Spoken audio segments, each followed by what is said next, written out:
Something else we found through our research so far is how important it is for obviously securing funding and how that's a really ongoing challenge. So what has your experience been in seeking grants and investment, and what do you think is important to look for in that?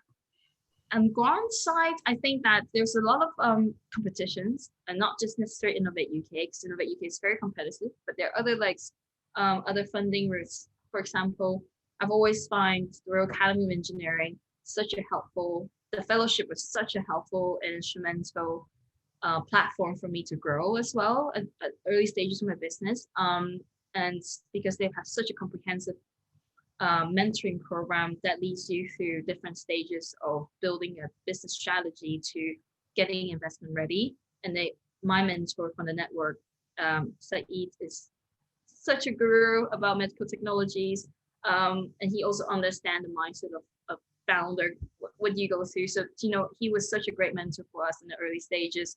And after the Royal Academy of Engineering program ended, when Innovate UK opened up the Women Innovation Award, and then apply for that. Also, that adds on top of it, because I was in the Royal Academy Engineering program was very much focused on R&D, being the leader of that, and then the Women in Innovation program was very much about how do you present yourself now that you're like a role model for women to relate to. How can you voice your experiences so that people can learn from, which is really helpful. So all the other types of training came. So I think applying for grant funding is great, especially if your idea is very much heavy on R&D.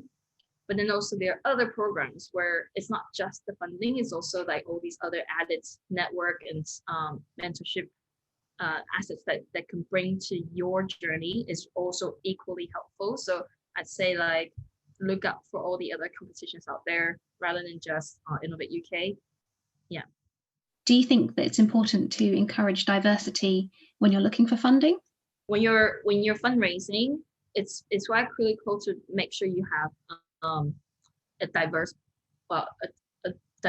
board, because they'll bring in different expertise for your business, and in the end of the day, your investors are your team members as well. Like they're here, they're backing you, and they're supporting your vision in a different way. So I enjoy the fact that we've got a mix of male and female leaders in our boards, which at certain circumstances I can speak to a female leader about potentially an episode where I found, oh, this person was very sexist against me in a professional meeting. How do I deal with it? I still need to come across as professional. And then this is the time where the shareholder could be very helpful because they're business leaders as well. And then also with all the other male leaders, just like sometimes they're very they're more risk taking, and they're very good at pushing you to do more. And that's that. I think that diversity of personality and angles are really helpful when you assemble a board, as well as when you look for funding to have that diversity.